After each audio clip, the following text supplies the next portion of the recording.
Everyone, welcome back to our channel. আজকে এসেছি একটা নতুন টিউটোরিয়াল ভিডিও নিয়ে। তোমরা যে মেকআপ করো তার ব্রাশ বা বিউটি ব্লেন্ডার কিভাবে পরিষ্কার রাখবে, তো তারই একটা ছোট্ট টিউটোরিয়াল তোমাদের সামনে শেয়ার করব। তো ফার্স্টে তোমরা কি করবে, একটা পাত্রের একটু উষ্ণ গরম জল করবে।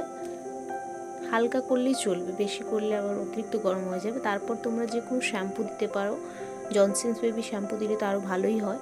যে কোনো শ্যাম্পু দিলে হালকা করে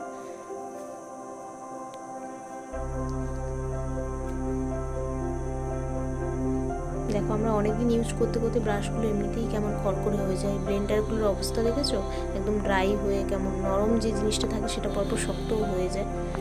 তো সেগুলো কী করবো, ফার্স্টে একটু গরম জলে দিয়ে দেবো। তো এইভাবে 4-5 মিনিট মতো রাখবে ব্রাশগুলোকে।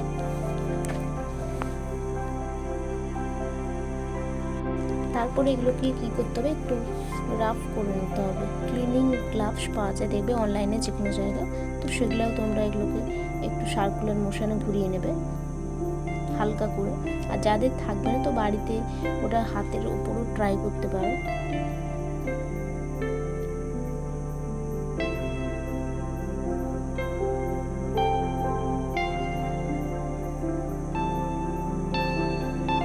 দেখতেই পাচ্ছ অনেকটাই উঠে গেছে।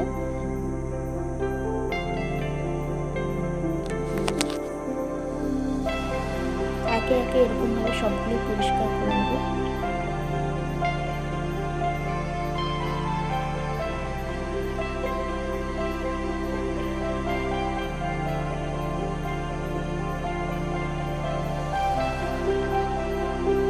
এগুলো দেখো প্রচণ্ড কালার ছিল, ফাউন্ডেশন ছিল, তো সেই জন্য বেশিক্ষণ ঘষতে হচ্ছে। তারপরে কী করবো, তো একটু জলে ক্লিন করে, আমি পুরো আগে কলেই ধুয়ে নিয়েছিলাম। তারপর আমি আবার একটা বাটিতে জল নিয়ে তারপর ওগুলোকে আবার একটু ধুয়ে নিয়েছি, ক্লিন করে নিয়েছি। হালকাভাবে করবে, তারপরে এই ব্রাশগুলোকে হালকা জলগুলো ঝাড়িয়ে নেবে।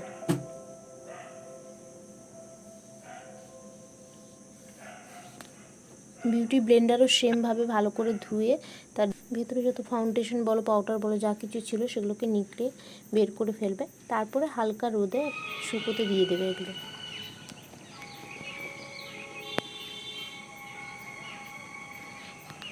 তারপরে দেখবে সুন্দর পরিষ্কার হয়ে গেছে। তো যদি ভিডিওটা ভালো লাগে লাইক, কমেন্ট, শেয়ার, সাবস্ক্রাইব করে দিও চ্যানেলটা।